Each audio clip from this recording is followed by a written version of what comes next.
الحمد لله نحمده ونستعينه ونستغفره ونؤمن به ونتوكل عليه ونعوذ بالله من شرور أنفسنا ومن سيئات أعمالنا من يهده الله فلا مضل له ومن يضلل فلا هادي له وأشهد أن لا إله إلا الله وحده لا شريك له وأشهد أن محمدا عبده ورسوله أعوذ بالله من الشيطان الرجيم بسم الله الرحمن الرحيم يا أيها الناس اتقوا ربكم الذي خلقكم من نفس واحدة وخلق منها زوجها وبث منهما رجالا كثيرا ونساء واتقوا الله الذي تساءلون به والأرحام إن الله كان عليكم رقيبا وقال في آية أخرى الذين آمنوا وتطمئن قلوبهم بذكر الله ألا بذكر الله تطمئن القلوب وقال أيضا يا أيها الذين آمنوا اتقوا الله وقولوا قولا سديدا يصلح لكم أعمالكم ويغفر لكم ذنوبكم ومن يطع الله ورسوله فقد فاز فوزا عظيما اللهم صل على محمد وعلى آل محمد كما صليت على إبراهيم وعلى آل إبراهيم إنك حميد مجيد اللهم بارك على محمد وعلى آل محمد كما باركت على إبراهيم وعلى آل إبراهيم إنك حميد مجيد أوصيكم عباد الله وإياي أولا بتقوى الله அனைத்து புகழும் அல்லாஹ் ஒருவனுக்கே உரித்தாக்கி அவனது சாந்தியும் சமாதானமும் சத்திய தூதர் முஹம்மது நபி ஸல்லல்லாஹு அலைஹி வஸல்லம் அவர்கள் மீதும் அவர்களின் வாழ்க்கை நெறிமுறைகளை பின்பற்றி வாழ்ந்த உத்தம சத்திய சஹாபாக்கள் மீதும் நல்லடியார்கள் நம் அனைவர்கள் மீதும் என்றென்றும் நிலவட்டுமா.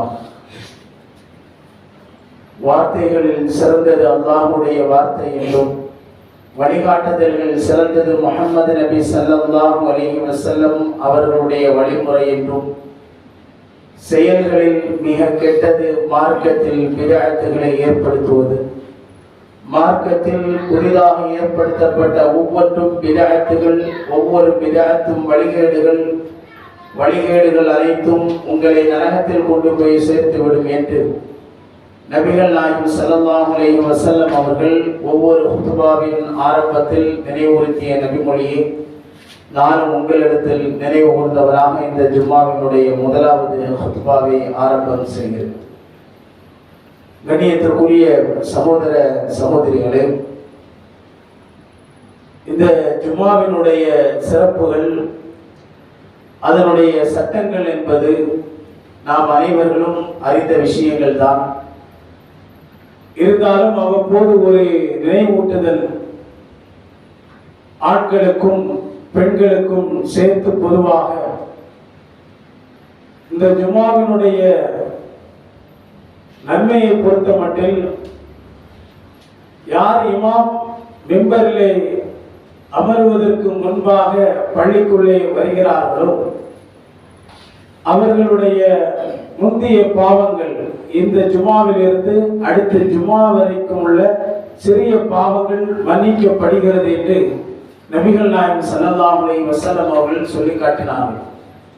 இப்படி ஒரு சிறப்பை அடையக்கூடிய ஒரு வாய்ப்பினை அல்லாஹ் நமக்கு தந்திருக்கிறான். இருந்தாலும் சிலர்களிடத்திலே இந்த ஜும்மாவை வீணாக்கக்கூடிய ஒரு சூழ்நிலைகள், அதாவது ஒருவரிடத்திலே பேசுவதும் அல்லது மற்றவர்கள் இந்த ஹுத்பாவை கேட்பதற்கு இடையூறாக பேசிக் கொண்டிருப்பதும் அல்லது நாம் அமர்ந்திருக்கும் பொழுது பிறரிடத்திலே போய் நாம் சலாம் சொல்வது, இதை குறித்து அல்லாஹ்வின் தூதர் ஸல்லல்லாஹு அலைஹி வஸல்லம் அவர்கள் சொல்லும் பொழுது இப்படி பேசிக் கொண்டிருப்பதும் மற்றவர்கள் ஹுத்பாவை கேட்பதற்கு இடையூறாக இருப்பதும் பொதியை சுமக்கும் கழுதையை போல என்று அல்லாஹ்வின் தூதர் அவர்கள் ஒரு உதாரணத்தை சொல்லி, யாராவது சொன்னால் கூட அதற்கு பதில் சொன்னாலும் நீங்கள் அந்த ஜுமாவை வீணாக்கி விட்டீர்கள் என்று அல்லாஹ்வின் தூதர் அவர்கள் ஒரு எச்சரிக்கையாக இந்த ஒரு செய்தியை குறிப்பிட்டிருக்கிறார்கள். அந்த அடிப்படையில் இதனுடைய முழுமையான நன்மையை அடையக்கூடிய மக்களாக நாம் மாற வேண்டும். கண்ணியத்துக்குரியவர்களே, இந்த ஜுமாவினுடைய ஹுத்பாவில் இந்த உலகத்தில் பல மனிதர்கள் பல்வேறு விதமான கவலைகளோடு வாழக்கூடிய ஒரு சூழ்நிலையை நாம் பார்க்கிறோம். அல்லாஹ் இந்த உலகத்தில் சிறந்த ஒரு படைப்பாக மனிதனை படைத்து அந்த மனிதனுக்கென்று உள்ளத்தையும் அல்லாஹ் ஏற்படுத்தியிருக்கிறார். அப்படிப்பட்ட அந்த உள்ளத்தில் நோய் என்பது ஏற்படும் என்று அல்லாஹ் தன்னுடைய திருமறை குர்ஆனில் 2வது அத்தியாயம் சூரத்துல் பக்ராவின் 10வது வசனத்திலே குறிப்பிடுகிறார். ஃபீ குலூபிஹிம் மரதுன், அவர்களுடைய உள்ளங்களில் நோய் இருக்கிறது என்று, இந்த உள்ளத்திற்கும் நோய் ஏற்படும் என்பதை இந்த வசனம் நமக்கு சொல்லி காட்டுகிறது. இந்த வசனம் மதீனா நகரத்திலே வாழ்ந்த முனாஃபிக்குகள், நயவஞ்சகர்கள் சம்பந்தமாக இது அருளப்பட்டாலும் கூட பெரும்பாலான வசனங்களும் பெரும்பாலான நபிமொழிகளும் நமக்கு உணர்த்தக்கூடிய செய்தி என்பது உள்ளத்திற்கு ஆரோக்கியம் என்பதும் நோய் என்பதும் நிச்சயமாக ஏற்படக்கூடியது என்பதை அல்லாஹ்வின் தூதர் ஸல்லல்லாஹு அலைஹி வஸல்லம் அவர்களுடைய ஒரு ஹதீஸின் மூலம் நாம் அறிகிறோம். ரசூலுல்லாஹி ஸல்லல்லாஹு அலைஹி வஸல்லம் அவர்கள் சொன்னார்கள், இன்ன ஃபில் ஜஸதி முதுகா, நிச்சயமாக மனிதனுடைய உடலிலே ஒரு சதை துண்டு இருக்கிறது. அந்த சதை துண்டு இதா சலஹத்தில் ஜஸது ஜஸது குல்லுஹு, அந்த சதை துண்டு என்பது சீராகிவிட்டால் உடல் முழுக்க சீராகிவிடும். அதே சமயம் அந்த சதை துண்டு என்பது கெட்டுவிட்டால் அது ஒட்டுமொத்த உடலும் கெட்டுவிடும் என்று சொல்லி அல் கல்பு என்று சொன்னார்கள். அதுதான் உள்ளம் என்று சொன்னார்கள். அந்த உள்ளம் சரியாக சீராக இருந்தால் மட்டும்தான் அவனுடைய உடல் உறுப்புகள் சீராக இருக்கும். அந்த உள்ளம் கெட்டுவிட்டால் அவனுடைய உடல் உறுப்புகள் எல்லாமே கெட்டுவிடும் என்று நபிகள் நாயகம் ஸல்லல்லாஹு அலைஹி வஸல்லம் அவர்கள் சொல்லி காட்டுவதை பார்க்கிறோம். அப்ப இப்படிப்பட்ட இந்த உள்ளத்திற்கு ஆரோக்கியம் என்பதும் கவலை என்பதும் நிச்சயமாக ஏற்படக்கூடிய ஒன்று. பொதுவாக இன்றைக்கு வாழக்கூடிய மனிதர்கள் எத்தனை பேர்கள் கவலை இல்லாத ஒரு வாழ்க்கையை வாழ்ந்து கொண்டிருக்கிறார்கள் என்று நாம் சொல்ல முடியுமா? நிச்சயமாக முடியாது. எல்லோருக்குள்ளேயும் ஒவ்வொரு விதமான கவலைகள். சிலருடைய கவலைகள், நான் எதிர்பார்த்ததை போல எனக்கு மனைவி அமையவில்லை என்பது ஒரு கவலை. இன்னும் சில பெண்களுடைய கவலைகள், நான் எதிர்பார்த்ததை போல எனக்கு ஒரு வாழ்க்கை துணை அமையவில்லை என்கிற கவலை. இன்னும் சிலருடைய கவலைகள், நான் நேசிக்கக்கூடிய ஒரு மனிதர் அல்லது ஒருவர் என்னை விட்டும் மரணத்தின் மூலம் பிரிந்து விட்டார் என்கிற கவலை. இன்னும் சிலருடைய கவலைகள், வியாபாரத்தில் எனக்கு நஷ்டம் ஏற்பட்டுக் கொண்டிருக்கிறது என்கிற கவலைகள். அல்லது இன்னும் சிலருடைய கவலைகள், தான் பெற்றெடுத்த பிள்ளைகள் நல்ல ஒரு ஒழுக்கம் உள்ள பிள்ளைகளாக, இபாதத்துகள் ரீதியான பிள்ளைகளாக இல்லை என்கிற கவலை. பிள்ளைகள் இருந்தும் பெற்றோர்களாகிய நாம் அனாதையாக இருக்கிறோமே என்கிற கவலைகள். இப்படி ஒவ்வொருவருக்கும் ஒவ்வொரு விதமான கவலைகள் என்பது நிச்சயமாக இந்த உலகத்திலே ஏற்பட்டுக் கொண்டிருப்பதை பார்க்கிறோம். அப்ப இப்படிப்பட்ட இந்த கவலைக்கு எதுதான் தீர்வு? இப்படியே கவலைகள் இந்த உலகத்திலே ஒரு மனிதனுக்கு தொடர்ந்து இந்த உலகத்திலே இருந்து கொண்டே இருக்குமா என்று கேட்டால் நிச்சயமாக இருந்து கொண்டே இருக்கும். நபிகள் நாயகம் ஸல்லல்லாஹு அலைஹி வஸல்லம் அவர்கள் சொல்லி காட்டினார்கள், இந்த கவலை என்பது நிச்சயமாக ஏற்படக்கூடிய ஒன்று. எதுவரைக்கும் ஒரு மனிதனுக்கு கவலை இருக்கும் என்று சொன்னால், அவன் எப்பொழுது சொர்க்கத்துக்குள்ளே செல்வானோ அப்பொழுதுதான் அவனுக்கு கவலை என்பது இல்லாமல் இருக்கும். அல்லாஹ் திருமறை குர்ஆனிலே சொல்கிறான், வகாலுல் ஹம்துலில்லாஹி அல்லதி அத்ஹப அன்னல் ஹஸன். முஃமின்கள் சொல்வார்கள், அல்லாஹ்வை ஈமான் கொண்டிருக்கக்கூடிய அந்த சொர்க்கவாசிகள் என்று அடையாளம் காட்டப்பட்டிருக்கக்கூடிய அந்த முஃமின்கள் மறுமை நாளிலே சொல்வார்கள், அல்லாஹ் என்னை விட்டு கவலை அனைத்தையும் போக்கிவிட்ட அல்லாஹ்வுக்கே எல்லா புகழும் என்று எப்பொழுது சொல்வார்கள்? மறுமையிலே சொர்க்கத்திலே தன்னுடைய காலடியை எடுத்து வைத்தவுடன் சொல்லக்கூடிய வார்த்தை என்று அல்லாஹ் ரப்பல் ஆலமீன் பதிவு செய்கிறார். அப்படியானால் இந்த கவலையின் மூலம் இன்றைக்கு ஏற்படக்கூடியது என்ன? எத்தனையோ மக்கள் ரொம்ப ஒரு கவலையோடு முகங்களை வைத்துக் கொண்டிருப்பதை பார்க்கிறோம். வீட்டுக்கு சென்றால் நிம்மதி என்பது இல்லை, சரியான ஒரு தூக்கம் என்பது இல்லை, பசி என்பது எனக்கு ஏற்படவே இல்லை. காரணம், கவலை என்பது என்னை வாட்டி வதைத்துக் கொண்டிருக்கிறது. இந்த கவலையில் இருந்து விடுபடுவதற்கு நிச்சயமாக ஒரு வழி இந்த மார்க்கத்திலே சொல்லப்பட்டிருக்கிறது. உண்மையிலே நபிகள் நாயகம் ஸல்லல்லாஹு அலைஹி வஸல்லம் அவர்கள் உட்பட அதிகமான கவலைக்கு அவர்கள் ஆளாக்கப்பட்டிருக்கிறார்கள். அல்லாஹ்வின் தூதர் அவர்கள் மக்காவிலே இருந்து மதீனாவிற்கு வந்த அந்த காலகட்டத்தில், ஹிஜ்ரத் செய்து வந்த அந்த சமயத்தில் அன்றைய இரவு அவர்களுக்கு தூக்கம் என்பதே இல்லை. எப்படிப்பட்ட ஒரு நேரம்! ஆயிஷா ரலியல்லாஹு அன்ஹா அவர்களுடைய வீட்டிலே அவர்களுடைய உறவு முறை, அப்ப அவர்களுடைய வீட்டிலே அவர்கள் படுக்கக்கூடிய அந்த நேரத்தில் புரண்டு புரண்டு படுக்கிறார்கள். அவர்களுக்கு தூக்கமே ஏற்படவில்லை, தூக்கமே வரவில்லை. அதிகமான கவலை அவர்களுடைய உள்ளங்களை ஆட்டி படைத்துக் கொண்டிருக்கிறது. அந்த அளவுக்கு கவலையில் இருந்தார்கள். எதிரிகளுடைய அச்சுறுத்தல், குறைஷ் குஃபார்களுடைய அச்சுறுத்தல் ஒருபுறம், மதீனா நகரத்திலே இருக்கக்கூடிய முனாஃபிக்குகள், குறிப்பாக யூதர்களுடைய அச்சுறுத்தல் அன்றைக்கு நபிகள் நாயகம் ஸல்லல்லாஹு அலைஹி வஸல்லம் அவர்களுடைய உள்ளத்தை வாட்டி வதைத்தது. அதனால்தான் அல்லாஹ்வின் தூதர் அவர்களுக்கு தூக்கம் வராமல் புரண்டு புரண்டு படுக்கிறார்கள். ஆயிஷா ரலியல்லாஹு அன்ஹா அவர்கள் கேட்டார்கள், யா ரசூலல்லாஹ், உங்களுக்கு தூக்கம் வரவில்லையே, கவலை என்பது உங்களை வாட்டி வதைக்கிறது போல் தெரிகிறதே. ஆமாம் என்று பதிலளித்த அந்த நேரத்திலே சொன்னார்கள், இந்த நேரத்திலே நான் நிம்மதியாக உறங்குவதற்கு என்னுடைய தோழர்களில், என்னுடைய அஸ்ஹாபுகளில் ஒருவர் வீட்டினுடைய வாயில் காவலாக வாளை ஏந்திய நிலையில் நின்றால் நான் நிம்மதியாக உறங்குவேனே, எனக்கு நன்றாக இருக்குமே என்று நபிகள் நாயகம் ஸல்லல்லாஹு அலைஹி வஸல்லம் அவர்கள் நினைத்தவுடன் வெளியிலே ஒரு சத்தம் கேட்கிறது, வாளை உருவக்கூடிய சத்தம். அல்லாஹ்வின் தூதர் அவர்கள் கேட்டார்கள், மன், யார் அது என்று கேட்டார்கள். அப்பொழுது அங்கிருந்து ஒரு பதில் வருகிறது, அன சஅத் இப்னு மாலிக். சஅத் இப்னு மாலிக் என்று சில ரிவாயத்துகளிலே வருகிறது. இன்னும் சில ரிவாயத்துகளில் சஅத் இப்னு அபீ வக்காஸ் ரலியல்லாஹு அன்ஹு என்று பதில் வருகிறது. அப்ப அந்த நேரத்திலே கேட்டார்கள், சஅதே, நீங்கள் உறங்கவில்லையா? இல்லையா ரசூலுல்லாஹ், என்னுடைய மனதில் என்ன எண்ணம் தோன்றிக் கொண்டே இருக்கிறது என்று சொன்னால், உங்களுக்கு இன்றைய இரவில் வெளியிலே நின்று வாழந்தி பாதுகாப்பாக நிற்க வேண்டுமே என்கிற அந்த ஒரு எண்ணம் என்னுடைய உள்ளத்திலே ஓடிக்கொண்டே இருக்கிறது. அதனால் எனக்கு என்னை தூக்கம் தருவதில்லை. உங்களை பாதுகாப்பதற்காக உங்களுடைய வாயில் காவலில் நின்று நான் காலை வரைக்கும் பாதுகாப்பாக நிற்பேன் என்று அந்த நேரத்தில் அந்த நபித்தோழர்கள் சொன்னார்கள் என்கிற ஒரு செய்தியை புகாரி என்கிற நபிமொழி தொகுப்பிலே நாம் பார்க்கிறோம். அப்படியானால் கண்ணியத்திற்குரியவர்களே, இப்படிப்பட்ட இந்த கவலை என்பது அல்லாஹ்வின் தூதர் ஸல்லல்லாஹு அலைஹி வஸல்லம் அவர்களுடைய உள்ளத்தை கூட மாட்டி வதைத்திருக்கிறது என்பதையெல்லாம் இது போன்ற செய்திகள் நமக்கு பாடமாக சொல்லி காட்டுகிறது. அப்ப இது போன்றுள்ள இந்த கவலைகள் நபிமார்களுக்கு கூட ஏற்பட்டிருக்கிறது.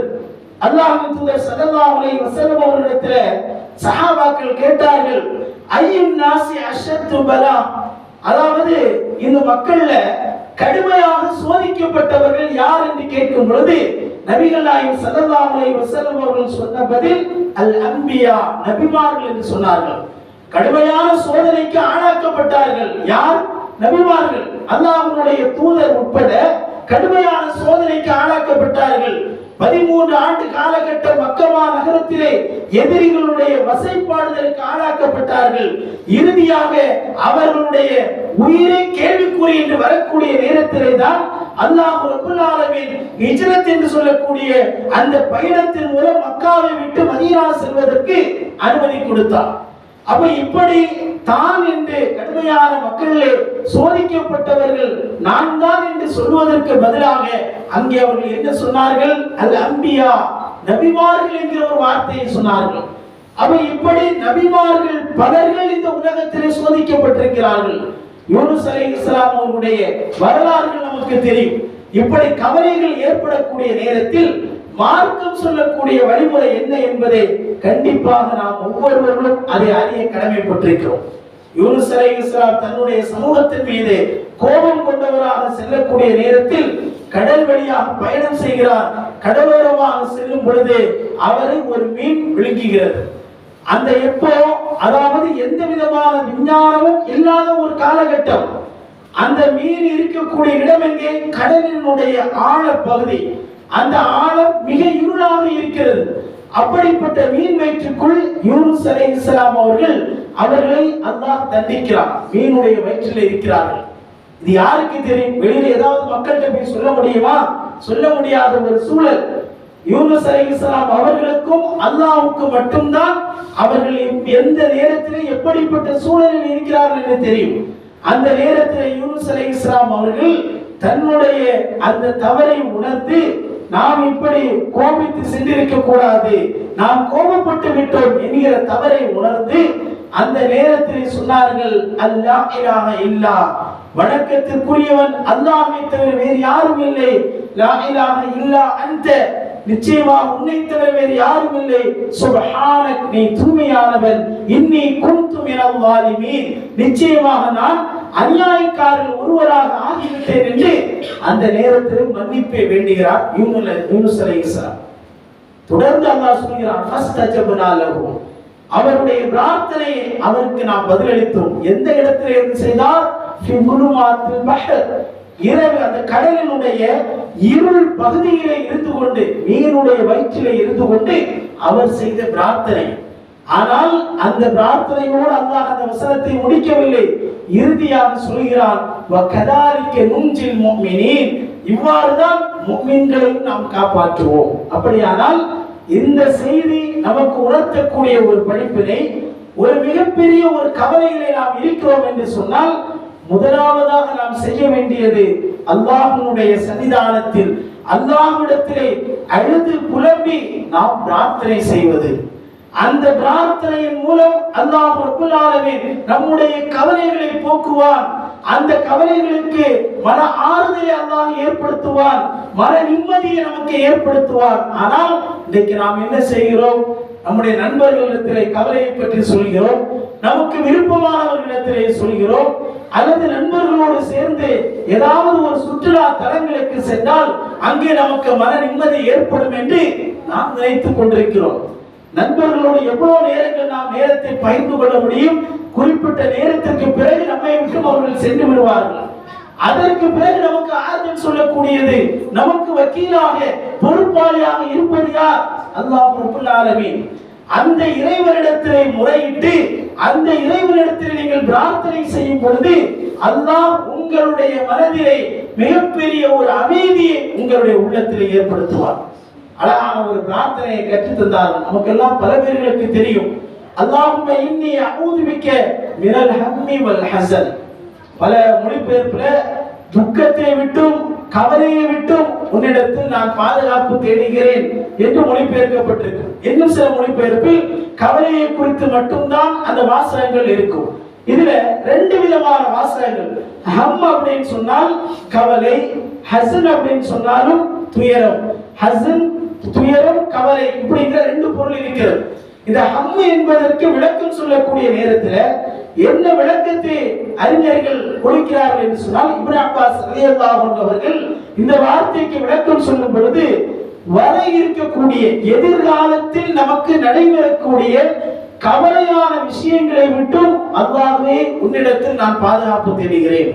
ஹஸன் கவலை என்று சொன்னால் அந்த கவலை என்பது எது என்பதை குறிக்கும் பொழுது, இன்னைக்கு எதை இழந்து நாம் கவலைப்பட்டுக் கொண்டிருக்கிறோமோ, யாரை இழந்து நாம் கவலைப்பட்டுக் கொண்டிருக்கிறோமோ, எப்படிப்பட்ட கவலையால் இந்த உலகத்திலே நாம் வாழ்ந்து கொண்டிருக்கிறோமோ அந்த கவலையை இந்த வார்த்தை குறிக்கிறது என்று அந்த இப்னு அப்பாஸ் ரலியல்லாஹு அன்ஹு அவர்கள் இந்த விளக்கத்தை சொல்வதை பார்க்கிறோம். அப்படியானால் இந்த கவலை ஏற்படக்கூடிய உள்ளத்தில் ஒரு சக்கீனத், மன அமைதி ஏற்பட வேண்டும் என்று சொன்னால் அல்லாஹ்வை பற்றி உள்ள அந்த நினைவு நமக்கு இருக்க வேண்டும். ரசூலுல்லாஹி ஸல்லல்லாஹு அலைஹி வஸல்லம் அவர்கள் மக்காவை விட்டு மதீனாவிற்கு ஹிஜ்ரத் செய்யக்கூடிய நேரத்தில் அவர்களோடு இருந்தது யார்? அபூபக்கர் சித்தீக் ரலியல்லாஹு அன்ஹு. அந்த நேரத்தில் குறைஷ் குஃபார்கள் எல்லாம் ஒரு அறிக்கையை விடுகிறார்கள். யார் இந்த முகம்மதையும் அவருடைய தோழர் இருக்கக்கூடிய இடத்தையோ அல்லது அவரை பற்றியுள்ள ஒரு தகவல்களை தந்தால் அல்லது அவரை உயிரோடு எங்களிடத்தை ஒப்படைத்தால் அவர்களுக்கு சில ஒட்டகங்கள் பரிசாக கொடுக்கப்படும் என்கிற ஒரு அறிவிப்பு அந்த நேரத்தில் செய்யப்படுகிறது. அப்ப அங்கிருந்த எல்லா மக்களும் பல மக்களும் அந்த ஒட்டகத்தை நாம் பரிசாக பெற வேண்டும் என்பதற்காக வேண்டி ஆங்காங்கே தேடிக்கொண்டே இருக்கிறார்கள். அல்லாஹ்வின் தூதர் அவர்கள் சவுர் என்று சொல்லக்கூடிய அந்த குகையிலே போய் தஞ்சம் புகிறார்கள். அல்லாஹ்வுடைய தூதரும் அபூபக்கர் சித்தீக் ரலியல்லாஹு அன்ஹு அவர்களும். அப்ப அந்த நேரத்துல எதிரிகள் தேடிக்கொண்டே வரும் பொழுது குகைக்கு மேல் வரைக்கும் வந்து விடுகிறார்கள். அப்ப ரசூல் ஸல்லல்லாஹு அலைஹி வஸல்லம் அவர்களிடத்துல அபூபக்கர் சித்தீக் ரலியல்லாஹு அன்ஹு சொன்னார்கள், அதாவது இப்படி எதிரிகள் நாம் குனிந்து பார்த்தால் நாம் இரண்டு பேரும் மாட்டி விடுவோம் என்று கவலையோடு சொல்லக்கூடிய நேரத்தில் அல்லாஹ் உடனடியாக வசனத்தை இறக்கி அல்லாஹ்வுடைய தூதர் அவர்கள் சொன்னார்கள், லா தஹஸன், நீ கவலைப்படாதீர், இன்னல்லாஹ மஅனா, நிச்சயமாக அல்லாஹ் நம்மோடு இருக்கிறான்ங்கிற அந்த வார்த்தையை சொல்லி ஃபஅன்ஸலல்லாஹு ஸகீனத்தஹு, எனவே அவர்களுக்கு அல்லாஹ் மன அமைதியை சக்கீனத்தை இறக்கிறான் என்று திருமறை குர்ஆனிலே தொடர்ச்சியாக அல்லாஹ் ரப்பல் ஆலமீன் சொல்லி காட்டுகிறார். அப்ப எப்படிப்பட்ட அந்த சூழலில் ஒருவர் கவலையோடு நம்மிடத்தில் ஒரு செய்தியை சொல்லுகிறார்கள் என்றால் முதலில் நாம் அல்லாஹ்வின் மீது உள்ள தவக்குல் என்பது நமக்கு இருக்க வேண்டும். என்னுடைய இறைவன் எனக்கு இந்த கவலையை தந்திருக்கிறார், எனக்கு இப்படிப்பட்ட ஒரு கஷ்டத்தை தந்திருக்கிறார், அந்த இறைவன் நிச்சயமாக என்னை விட்டும் இதை போக்குவான் என்கிற அந்த நம்பிக்கை இருக்க வேண்டும். எனக்கு இறைவன் உள்ளத்திலே மன அமைதியை சக்கீனத்தை ஏற்படுத்துவான் என்கிற அந்த நம்பிக்கை நம்முடைய உள்ளத்தில் இருக்க வேண்டும்.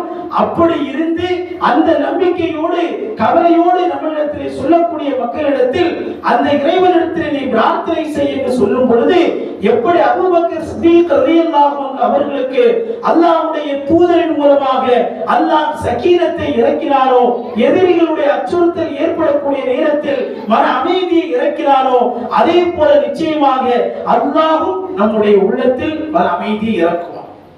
எனவே கண்ணியத்துக்குரியவர்களே, இப்படிப்பட்ட இந்த மன அமைதி என்பது கண்டிப்பாக ஒவ்வொரு மனிதர்களுக்கும் இந்த உலகத்திலே தேவையாக இருக்கிறது.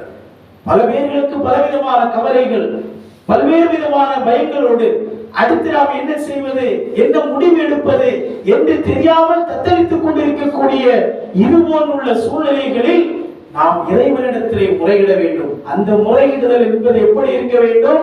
நிச்சயமாக அல்லாஹ் என்னை விட்டும் இதை போக்குவான், எனக்கு நல்ல ஒரு முடிவை தருவான், எனக்கு ஏற்பட்டிருக்கக்கூடிய கவலையை போக்கக்கூடியவன் அல்லாஹ்வை தவிர வேறு யாரும் இல்லை. வமைய தவக்கல் அலல்லாஹ், யார் அல்லாஹ்வின் மீது முழுமையான தவக்குல் வைத்திருக்கிறார்களோ ஃபஹுவ ஹஸ்பு, அவருக்கு அவனே போதுமானவன். அல்லாஹ் மீது தவக்குல் வைத்து இறைவனிடத்திலே நாம் பிரார்த்தனை செய்து, யா அல்லாஹ் என்னுடைய உள்ளத்தில் எனக்கு அமைதியை ஏற்படுத்துவாயாக, எனக்கு சக்கீனத்தை ஏற்படுத்துவாயாக என்று நாம் கேட்கும் பொழுதுதான் நிச்சயமாக அந்த சக்கீனத் என்பது நமக்கு கிடைக்கும். நம்முடைய கவலைக்கு ஒரு தீர்வாக மார்க்கம் சொல்லக்கூடிய முதல் அடிப்படை, அந்த படைத்த இறைவனிடத்தில் உங்களுடைய கவலையை நீங்கள் முறையிட்டு இறைவனிடத்திலே பிரார்த்தனை செய்யும் பொழுது நிச்சயமாக அல்லாஹ் உங்களுடைய உள்ளங்களில் மன அமைதியை தருவார், கவலையை விட்டும் அல்லாஹ் உங்களை பாதுகாப்பார் என்கிற செய்தி இந்த திருமறை குர்ஆனுடைய வசனத்தின் மூலமும் இது போன்றுள்ள இந்த சம்பவங்களின் மூலம் நமக்கு ஒரு படிப்பினையாக இருக்கிறது. எனவே இது போன்றுள்ள முன்மாதிரி செய்திகளை நம்முடைய வாழ்க்கையில் நாம் படிப்பினையாக பெற்று படைத்த இறைவன் மீது முழுமையான தவக்குலுடைய மக்களாக இந்த உலகத்திலே வாழும் பொழுது அல்லாஹ் ரப்பல் ஆலமீன் நம்முடைய வாழ்க்கையில ஏற்படக்கூடிய அனைத்து விதமான துயரங்கள் துன்பங்களை விட்டும் அல்லாஹ் நமக்கு அதில் இருந்து நம்மை பாதுகாத்து இறைவன் நேசிக்கக்கூடிய ஒரு மகிழ்ச்சியான ஒரு வாழ்க்கையை வாழக்கூடிய மக்களாக வல்ல இறைவன் நம் அனைவர்களை மாற்றி புரிவான். அப்படிப்பட்ட நல்ல அடியார்களாக இந்த உலகத்திலே வாழ்வதற்கு வல்ல இறைவன் நம் அனைவர்களுக்கும் அருள் புரிவானாக. வாஹிரு தஅவானா அல்ஹம்துலில்லாஹி ரப்பில் ஆலமீன்.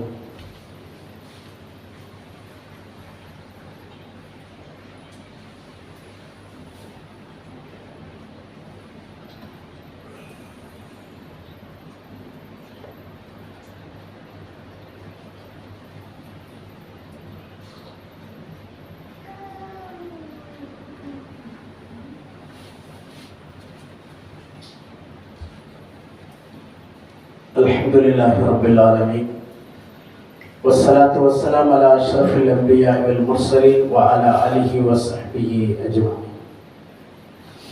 يا أيها الذين آمنوا اتقوا الله حق تقاته ولا تموتن إلا وأنتم مسلمون. கணியத்துக்குரிய சகோதர சகோதரிகளே, நபிகள் நாயகம் ஸல்லல்லாஹு அலைஹி வஸல்லம் அவர்கள் ஒவ்வொரு இரவிலும் தூங்குவதற்கு முன்பாக ஒரு ஒழுக்கத்தை நமக்கு கற்றுத் தந்திருக்கிறார். நாம் தூங்குவதற்கு முன்பாக உது செய்து சூரத்துல் பக்ராவினுடைய இறுதி 2 வசனங்களை ஓதி, ஆயத்துல் குர்சியை ஓதி, குல் ஹுவல்லாஹு அஹத், குல் அஊது பிரப்பில் ஃபலக், குல் அஊது பிரப்பின் நாஸ் என்கிற இந்த சூறாக்களை ஓதி ஒரு துஆவை நமக்கு கற்றுத் தந்தார்கள்.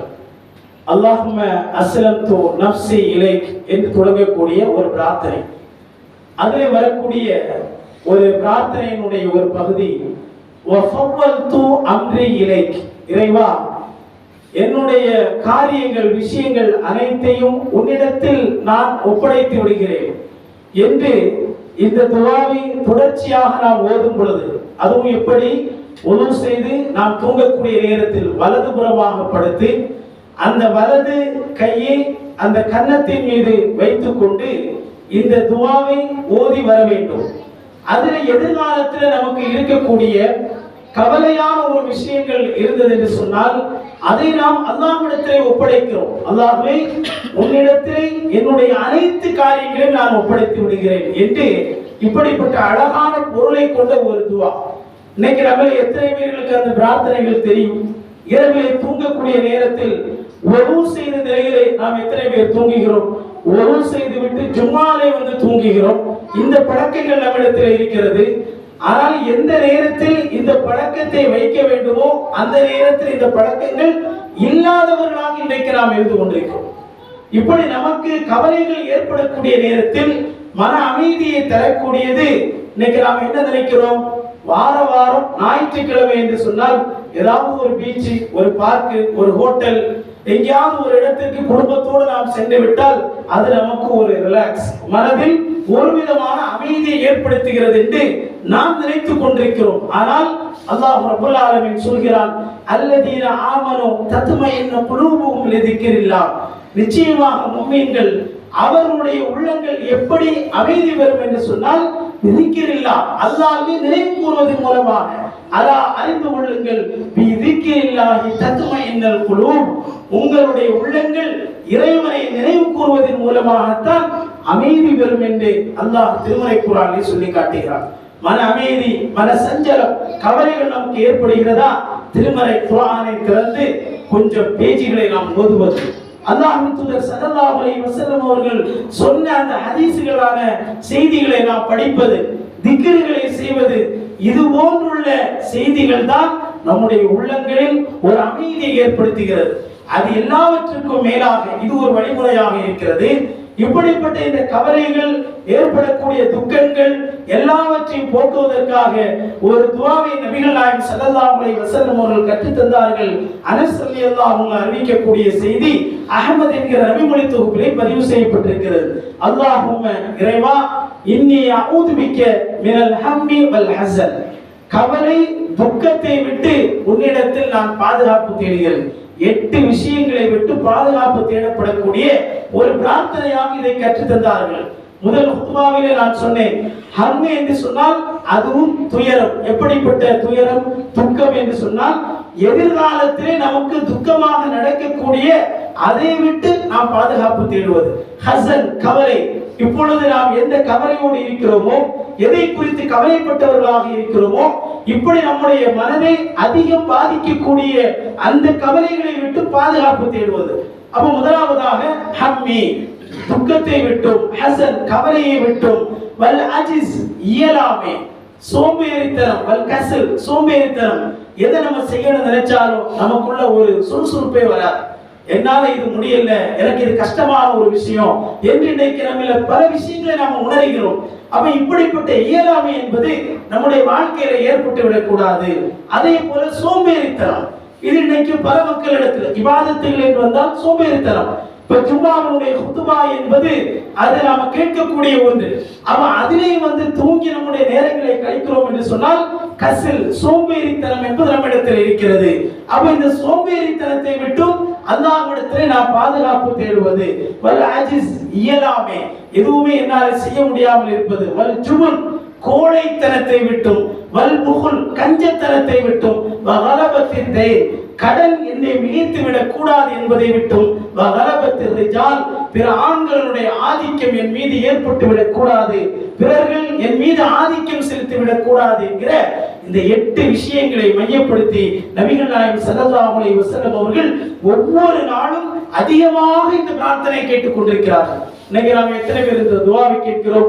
அல்லாஹும்ம இன்னி அஊது பிக்க மினல் ஹம்மி வல் ஹஸன் வல் அஜ்ஸி வல் கஸ்ல் வல் ஜுப்னி வல் புக்ல் வ வலஇ தைரி வ கலபத்தி ரிஜால் என்கிற 8 விஷயங்களை அடிப்படையாக கொண்டிருக்கக்கூடிய இந்த பிரார்த்தனையை நபிகள் நாயகம் ஸல்லல்லாஹு அலைஹி வஸல்லம் அவர்கள் ஒவ்வொரு நாளும் பல தடவை இந்த துஆவை கேட்டிருக்கிறார்கள். யார்? இறைவனுடைய தூதர், அகிலத்தின் அருட்கொடை, மனிதகுல மாணிக்கம், பொறுமையின் பொக்கிஷம் நபிகள் நாயகம் ஸல்லல்லாஹு அலைஹி வஸல்லம் அவர்கள் கூட பல தடவை ஒவ்வொரு நாளும் இந்த துஆவை கேட்டுக் கொண்டிருக்கிறார்கள் என்றால் நாமெல்லாம் எத்தனை தடவை கேட்டாலும் அது தகாது என்பதை நாம் புரிந்து கொண்டு இது போன்றுள்ள பிரார்த்தனைகளை மனனம் செய்ய வேண்டும். இந்த துஆக்களை அடிக்கடி நாம் அல்லாஹ்விடத்தில் கேட்க வேண்டும். அல்லாஹ் ரப்பல் ஆலமீன் எப்படிப்பட்ட ஒரு கவலையோடு இந்த உலகத்தில் இன்றைக்கு நாம் வாழ்ந்து கொண்டிருக்கிறோமோ அந்த கவலையை நம்முடைய உள்ளத்தை விட்டு போக்கி நம்முடைய மனதில் ஒரு சக்கீனத்தை, மன அமைதியை ஏற்படுத்தி ஒரு இயற்கையான ஒரு வாழ்க்கையாக வாழ்வதற்கு உண்டான ஒரு சூழலை அல்லாஹ் ரப்பல் ஆலமீன் நமக்கு ஏற்படுத்தி தரட்டும். மூமின்களை பொறுத்தமட்டில் இந்த உலகத்திலே நாம் மரணிக்கின்றது வரைக்கும் கவலை என்பது இருந்து கொண்டேதான் இருக்கும். எப்பொழுது சொர்க்கத்துக்குள்ளே நம்முடைய காலடி எடுத்து வைக்கிறோமோ அப்பொழுதுதான் அவனை விட்டும் அந்த கவலைகள் போகும் என்கிற வசனத்தை நாம் அடிப்படையில் புரிந்து கொண்டு அல்லாஹ்விடத்தில் பிரார்த்தனை செய்வோம். எல்லாம் வல்ல இறைவன் நம்முடைய மனதிலும், நம்முடைய குடும்பத்திலும், நம்முடைய வீட்டிலும், வியாபாரத்திலும், எல்லா விதத்திலும், எல்லா விஷயங்களிலும் நமக்கு பரக்கத்தையும் மகிழ்ச்சியையும் சந்தோஷத்தையும் ஏற்படுத்துவாராக. வல்ல இறைவன் நாம் கேட்கக்கூடிய பிரார்த்தனைகளை அங்கீகரித்து அந்த இறைவனுக்கு கட்டுப்பட்டு வாழக்கூடிய முஃமினாக, முஸ்லிமாக இந்த உலகத்திலே வாழ்ந்து உண்மையான முஸ்லிமாக மரணிக்கக்கூடிய தௌஃபீகையும் வல்ல ரப்பல் ஆலமீன் நம் அனைவருக்கும் தந்தருள் புரிவானாக.